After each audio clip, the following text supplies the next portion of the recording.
Morning. তো আমাদের জলখাবার খাওয়া হয়ে গেছে, এইমাত্র জলখাবার খেয়ে এলাম। আজকে আর সকালবেলা ঘুম থেকে উঠিনি, কারণ ঘুমিয়ে গেছিলাম। আর আজকে কাঞ্চনজঙ্ঘাও দেখা যায়নি। তো যাই হোক, এখন আমরা বেরোবো এখান থেকে। আমরা যাবো আজকে হচ্ছে শেরপাগাঁও। পথে লাভা মনেস্ট্রি এসব অনেক কিছু দেখার কথা আছে, তো সেই সব দেখে সাইট সিন করে তারপরে আমরা আজকে রাতে স্টে করবো হচ্ছে শেরপাগাঁওতে। তো যাই হোক, চলুন, আমাদের যা লাগেজ সব গাড়িতে তোলা হয়ে গেছে, এবার আমরা বেরোবো।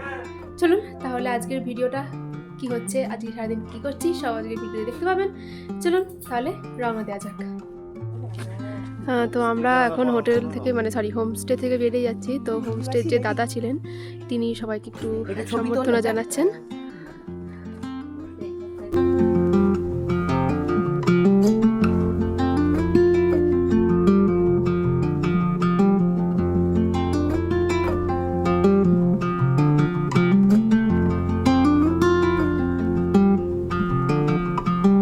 তো এই হোমস্টের দাদা আমাদের ভীষণ ভালোভাবে সম্মান প্রদর্শন করলেন।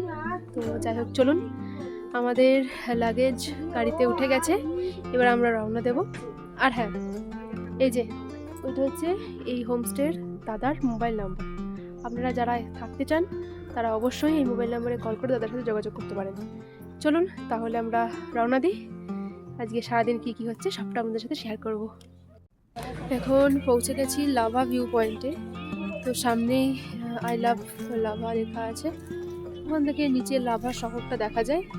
এই যা চারপাশে প্রচুর দোকানপাট রয়েছে ছোট ছোট। চলুন সামনের দিকটা যাই, গিয়ে দেখি কি আছে।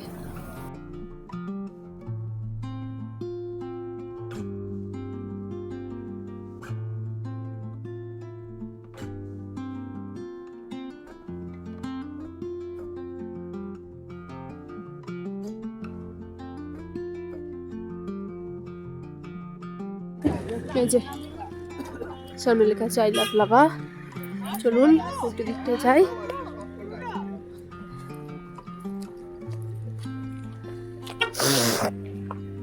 যে এখান থেকে দূরে লাভা শহর দেখা যাচ্ছে, ওই দূরে প্রচন্ড ঠান্ডা হাওয়া দিচ্ছে চারপাশে।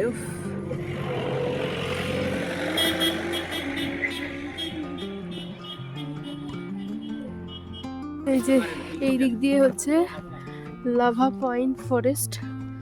তো ওপরে ওখানে টিকিট কেটে তারপরে ঢুকতে হবে।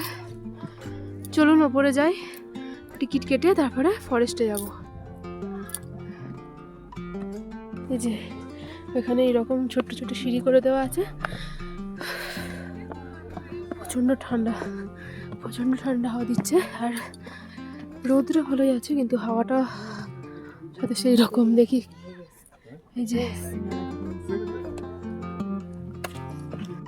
টিকিট কাউন্টার, 20 টাকা করে টিকিট কেটে তারপরে যেতে হবে ফরেস্টে।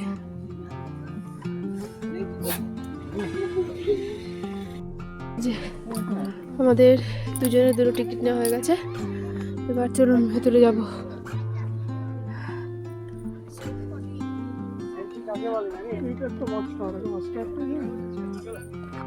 এখানে পৌঁছে যে জিনিসটা মন ছুঁয়ে গেল সেটা হচ্ছে এই জায়গার নিস্তব্ধতা।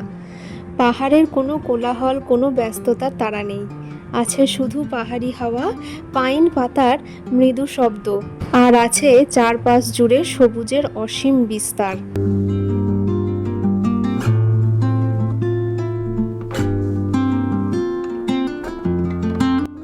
রাস্তার পাশের এই উঁচু পাইন গাছগুলোকে দেখে মনে হচ্ছে তারা যেন আকাশ ছুঁয়ে দাঁড়িয়ে আছে।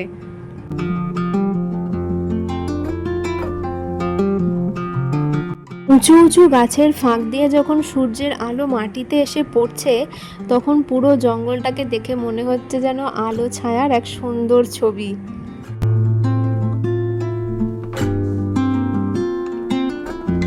এই প্রথম রোদের থেকে বেশি আমি কুয়াশাকে মিস করছি।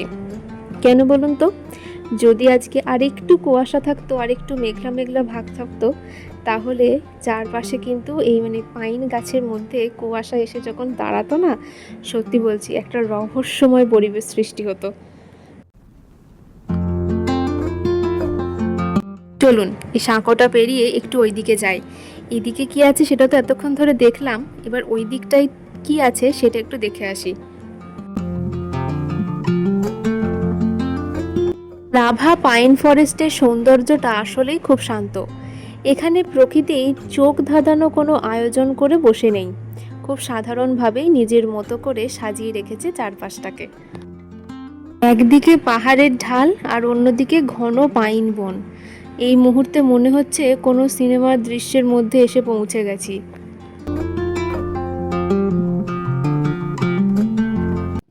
লাভা মনেস্ট্রি দেখতে, ওই লাভা যে পাইন ফরেস্ট ওখান থেকে যে মনেস্ট্রিটা দেখাচ্ছিলাম ওইখানে এখন চলে এসেছি। মানে এখন ভেতরে যাইনি, মানে ওটা দেখতেই যাচ্ছি।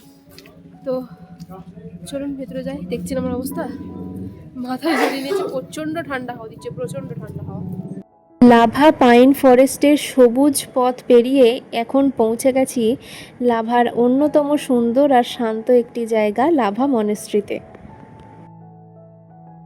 তখন পাইন ফরেস্ট থেকে কিন্তু এই মনেস্ট্রি দেখা যাচ্ছিল, লাল নীল সোনালী রঙের অপূর্ব সাজে সাজানো এই মনেস্ট্রি।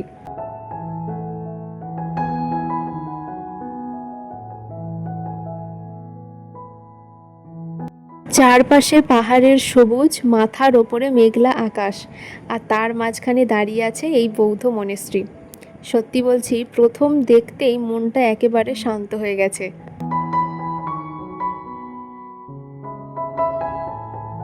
এটি কন্ডোগ্য থেকচেন লিং মনেস্ট্রি, যা বিহার বৌদ্ধ গুম্পা বা লাভা মনেস্ট্রি বলেও পরিচিত।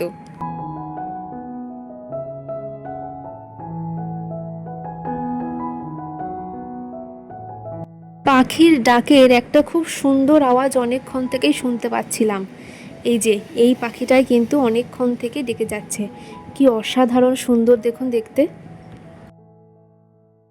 তিব্বতী বৌদ্ধ স্থাপত্যের সুন্দর ছাপ রয়েছে পুরো গুম্ফাটির নকশায়।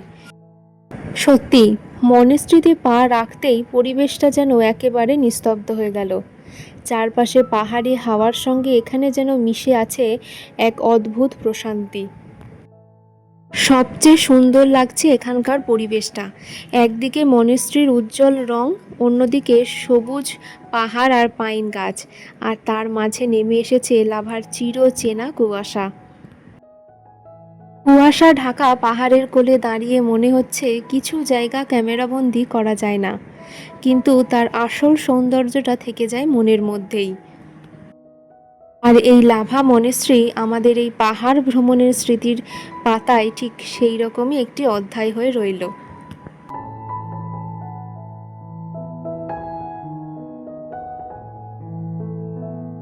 চলে এসেছি আমরা আমাদের আজকের হোমস্টেতে।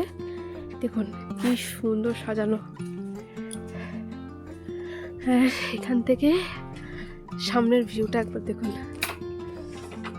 অসাধারণ লাগছে। প্রচণ্ড ঠান্ডা হাওয়া দিচ্ছে, মানে দেখছেন মানে পতাকা এগুলো উঠছে, এগুলো দেখলে আপনি বুঝতে পারছেন যে কতটা ঠান্ডা হাওয়া দিচ্ছে। সামনে যদি মানে আজকে কুয়াশা না থাকতো তাহলে ভিউটা খুব ভালো হতো। হ্যাঁ, কাঞ্চনজঙ্ঘা দেখা যেত না, কিন্তু সামনের ইয়েটা তো ভালো লাগতো দেখতে। 30 বাজে, আমরা এখন লাঞ্চ করছি। তো লাঞ্চে আছে গরম ভাত, মূলো ভাজা, আর এখানে আছে হচ্ছে আলু ফুলকপি, পাঁপড়, ডিমের কারি, ডাল আর স্যালাড, মানে পেঁয়াজ লঙ্কা আর লেবু। চলুন খাওয়া শুরু করা যাক। সন্ধে এখন 7:30 বাজে। বাইরে ঘুটঘুট করছে অন্ধকার, আর আমরা সবাই চা নিয়ে বসে পড়েছি। সাথে চলছে ভূতের গল্প। সেটা আর শেয়ার করলাম না, কারণ সেটা শেয়ার করতে গেলেই ওই যে কপিরাইট চলে আসবে। ও হ্যাঁ, সাথে পকোড়াও আছে। রাত 9টা বাজে, তো ডিনার রেডি হয়ে গেছে। ওনারা আমাদের ডাকতে গেছিলেন। তো ডিনার খেতে যাওয়ার আগে আমি আপনাদেরকে রাতের মানে আমরা আজকে যেখানে আছি সেখানের হোমস্টেটা মানে এই রাতের বেলা হোমস্টেটা ঠিক কতটা সুন্দর সেটা দেখাবো। সরি, আমার গলার আওয়াজটা প্রচণ্ড ভেঙে গেছে, প্রচণ্ড ঠান্ডা লাগার কারণে গলার আওয়াজটা পুরোপুরি একদম চেঞ্জ হয়ে গেছে। তো যার জন্য হয়তো আপনাদের কাছে আপনাদের একটু অসুবিধা হতে পারে। তো যাই হোক, চলুন আগে হোমস্টেটা একটু ঘুরে দেখায় আপনাদের। আজকের মতো আমাদের নর্থ বেঙ্গল ভ্রমণের 6ষ্ঠ দিনের গল্প এখানেই শেষ করছি। সারা দিন পাহাড়ি পথে ঘুরে কত নতুন জায়গা দেখলাম, কত সুন্দর স্মৃতি মুহূর্ত ক্যামেরায় ধরে রাখলাম। আর এখন রাতের এই সুন্দর দৃশ্য দিয়েই শেষ করব আজকের দিনটা। তবে মনের মধ্যে কাজ করছে একটা অন্য অনুভূতি, কারণ কাল সকাল হলেই আবার ফিরে যাওয়ার পালা। যে পাহাড়ি রাস্তা ধরে এই কটা দিন এগিয়ে চলেছি, যে কুয়াশা, সবুজ পাহাড় আর মেঘের সঙ্গে এতটা সময় কাটালাম, কাল থেকে সেগুলো আবার পেছনে পড়ে থাকবে। আজকের রাতের এই খাবারটুকু দিয়েই গল্পের ইতি টানছি। চলুন, সবাই ভালো থাকবেন, সুস্থ থাকবেন। দেখা হবে আবার সামনের ভিডিওতে।